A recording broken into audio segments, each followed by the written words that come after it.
Welcome back to the Life of a Gentleman podcast. Here is where the guys discuss, debate, and consider all aspects of living like a true gentleman. Rich and Anton will consider entrepreneurship, success, fashion and styling, family life, and everything in between. So sit back, relax, and enjoy our latest saunter into the life of a gentleman. Guys, take it away. Hello, everyone, and welcome back to the Life of a Gentleman podcast. Thank you for joining us. Today, we're going to talk about a little something different. We always talk about fashion, entrepreneurship, or the gentleman's lifestyle. Been doing that for years. And today, we're going to talk about high-value men. It's a real big buzzword these days. Everybody wants to be a high-value man. All women seemingly want to have a high-value man, so to speak, in their life. But the question is, are high-value men boring? Anton, start our discussion. What do you think, man? Are you boring? Well, thanks for putting me in the category of a high-value man. But I mean, I guess when you look at it on the surface, I guess it depends what a person's definition of a high-value man is, right? And what determines that. I think any man can be boring. You know, you could be a bum and be boring. But I think that what people might deem boring is a person who's just scheduled and regimented. So yeah, I think to that extent, yeah, maybe, you know, people might consider a high value man, you know, working on that criteria. Maybe, you know, they might think it's boring. I think so. You know, here's the thing. You know, most people with the criteria, we talked about this in other videos. They talk about the amount of income, social status, the amount of perceived perception, you know, for the community, the connections that you make, what you bring to others, right, what you can offer. So with all those things being said, most guys who meet that criteria of generally being considered high value, they're going to be pretty hard workers, unless you're just Tony Starks or something, you know, and you have endless money to just do whatever you want to do. Right. But most guys who are pulling in a pretty good income or have their own business, things like that, movers and shakers, they're busy. Guys work a lot of hours. They're regimented. You know, a lot of them even schedule time to exercise and to read and educate themselves and doing different things like that. It doesn't leave a lot of time to quote unquote party and live it up. Right. You don't have that bad boy lifestyle. It can sometimes be pretty boring. You know, you work, you come home, you eat dinner, and you know, maybe do a little research, a little reading, and then it's to bed, and then up in the morning, exercise, and off to work again. Yeah, I think that's what it is too. I mean, like, you just don't have, you know, speaking of how I think high value men, you know, behave, like, you just don't have time for a lot of other things, you know, especially if you have a family. And the way I understand it, you know, you're not a high value man until, you know, you got a family and some other, you know, somebody to prove it to. You know, you could be a successful bachelor. You know what I'm saying? And I think that's the difference. Right. You know, you could be a successful bachelor, and it doesn't. I think your family, your standards, your character kind of dictates, you know, whether you're a high value man and just or a higher earner. You know, but I think that when you start getting into your day to day, I think you do better. Like, most people do better with a schedule. You know, and schedules aren't really fun. You know, you can throw some spontaneity in there, here or there, but for the most part, you kind of know what, like, I know what I'm doing most days of the week. I know, you know, what's coming from day to day, what I have to do in certain evenings and, you know, during the days or whatever. So you schedule, you know, to do cool things and nice things, but, you know, maybe it is boring. I don't know. You got to ask a high value wife. Yeah, no, that's true. And here's the funny thing though, is a lot of people get that perception of, you know, living the Bruce Wayne lifestyle. You know, I'm high value. I'm a bachelor. I'm jet setting. I have my pick of the litter, and they're just living up, going out to eat every night.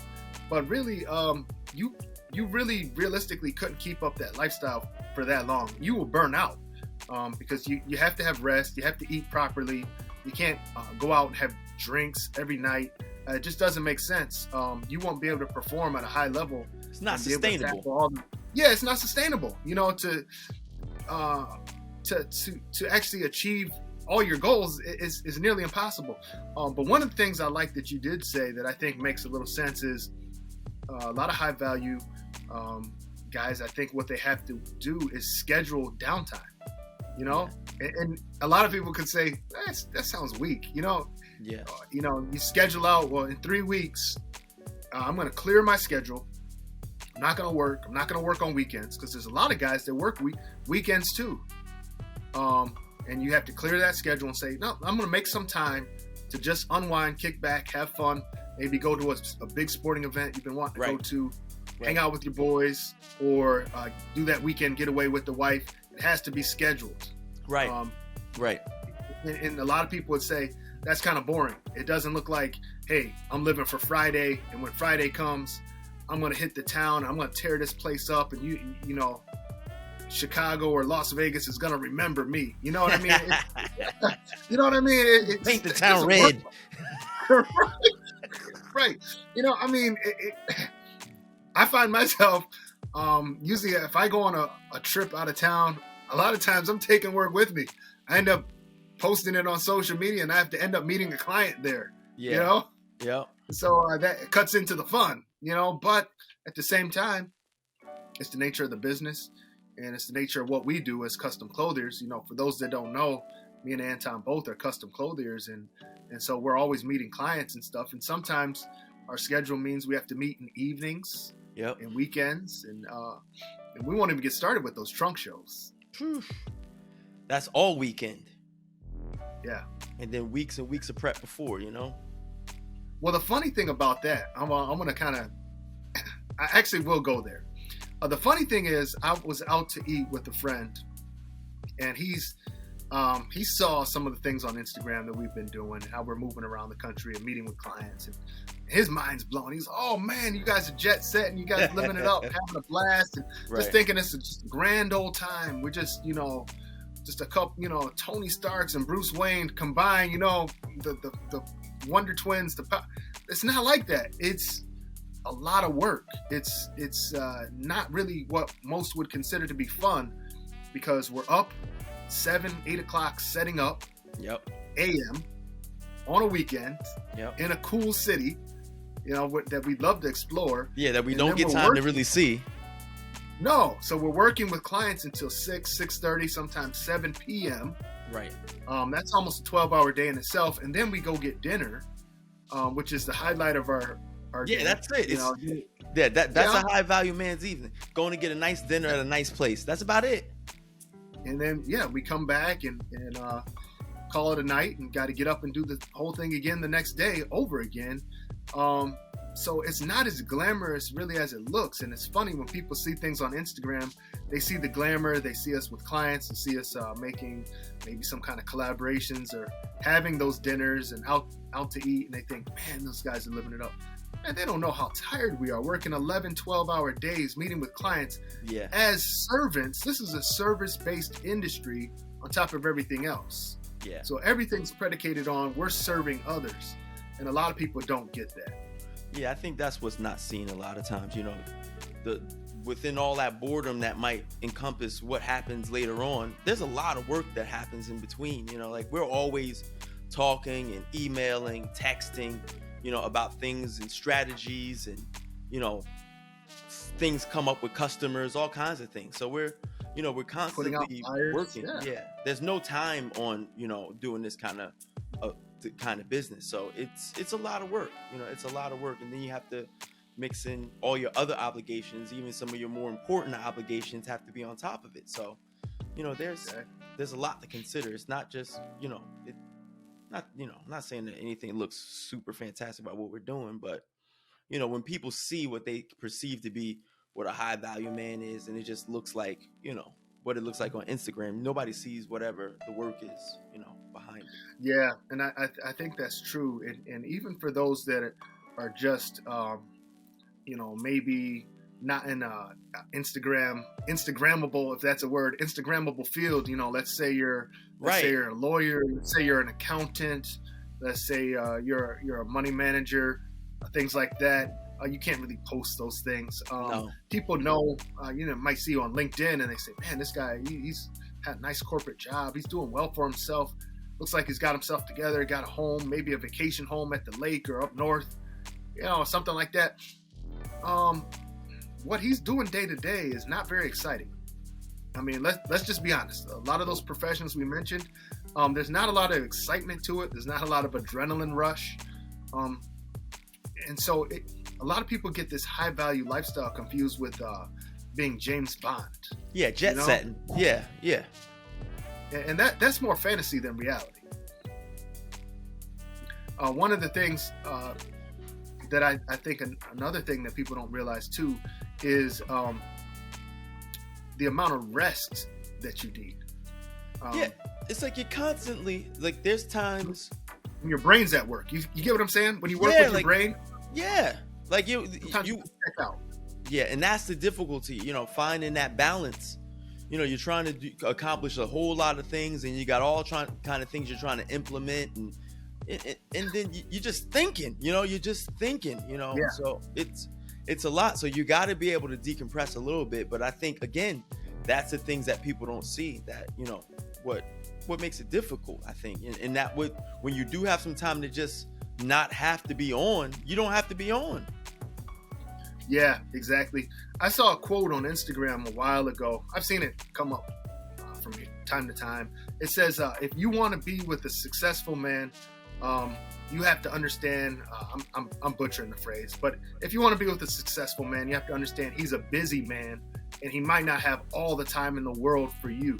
So sometimes a lot of people get in these relationships and they don't realize, for this guy to provide this lifestyle and some of the extra perks and some of the things that we have, I've got to let this guy work.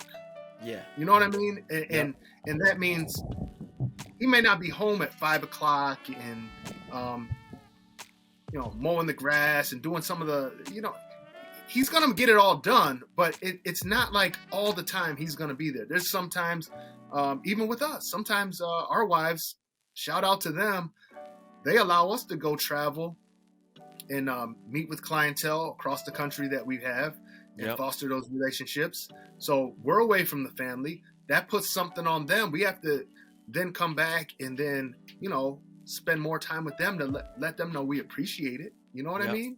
Yep. Things like that. People don't think about that. No. And if you don't have a supportive mate or significant other, it's not going to be successful. It's not going to work for you, or it's not going to work for your business, because one's going to have to give. Like if you can't spend enough time cultivating your business, then it's not going to grow. And if she can't understand that you're going to need some time to cultivate your business, then you guys aren't going to work. You know what I'm saying? So it's like, so if you've got to have somebody that can support you, or you just can't do it, or you just throw the whole thing away. You know what I'm saying? It's like, it's really about what kind of person you are. But, that's another podcast talking about, the selection process of, who you choose to be with, and, being upfront as a person about some of your intentions and goals and things like that. Yeah, definitely. And that's something for, maybe some of the female viewers, something for them to think about. Like, that actually makes sense. I never thought about that. Maybe I'm somebody who wants to have my man right there by my side, all the time. There's some women that they don't want a weekend apart. They don't want evenings apart. Or right. And if that's the case, then quote unquote high, a lot of high value guys may not fall into your wheelhouse, because those guys are really busy. Business trips are a thing. You know what I mean? And not once have we been talking about partying and doing this or that. It's all been about work. It's just exactly. Yeah, building something for the future. And that's one of the things I think when you think about that, it's not very exciting. Even things like investing. You know what I mean? Yeah. When you talk about investing, it's not very exciting. But it's necessary for your family. It's necessary for your family's future and to set something up for your kids. But all those things, sometimes people want the glitz and the glamour, but they don't want the reality that comes with it. You know what? This guy's probably going to be pretty regimented. He's going to probably want to go to bed around 11. He's not going to be up to 1 o'clock, in the morning and hanging out with the fellas. And then how do you expect him to get up at 6 a.m. and be on and perform? Yeah. It can be boring, but I think the trade-off is this, to kind of slowly wrap it up. The trade-off is you still have the opportunity to do some different things that maybe you wouldn't be able to do if you didn't have this quote unquote high value lifestyle or aspirations. Even those that are working towards something, even when you're pursuing something like this, you still have to be focused. You have to be driven. You have to have goals. You have to be regimented. You have to have a schedule. All those things I just mentioned are pretty boring. Right. Unless you've just inherited a bunch of money and you're a trust fund baby, I don't see many guys that are just, who are building something, seeing their pants, and just out there, just living it up, toasting up the town. Most of those guys don't really have it. That's really the secret. And a lot of times you see it on social media, you see it on Instagram, you think, oh man, they're living the life. But then you don't see them crawl back. And I've seen these guys. And guys, if you're watching, I know who you are. But I've seen these guys. You meet people in real life that you met on Instagram, and you see them crawl back into the 15-year-old Honda Civic in their one-bedroom apartment. And I'm not bashing anybody that's living like that. No, because that's somebody's real reality. What I'm saying is, the front a lot of the guys, they do it for the gram, and then when you meet them in real life, it's like, whoa, this is not the persona that you put out. And so a lot of times when you see guys on Instagram that they don't post much, it doesn't look like they're really doing that much. Just they're into work, and you might see them on a mountain bike or something on the weekend. You say, that's weak, it's boring. That's the guy. That's the guy. That's the guy that's probably really got himself together. Right. And he's building something. Right. So don't be fooled by those online personas is really what I'm trying to say. And I found that to be the case too. Some of the most wealthy people that I've ever come across are so they're so humble, understated, they're so down to earth, understated. You would never know that they're sitting on stacks. But then you see some of the other guys that are flashy. Those are really the ones. They don't have much, and sometimes I guess you could say boring wins. In the end. And then do you go back, like, does the fake it till you make it like aspect come into this at all as a as a mindset kind of thing? I know we're going a little, but you know what I'm saying? Does that play into it though a little bit?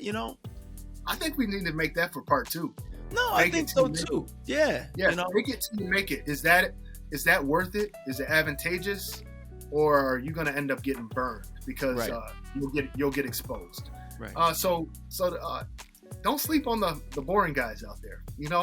Those are the ones that are kind of stable, can hold it down. Probably got a mortgage under their belt. You know what I mean?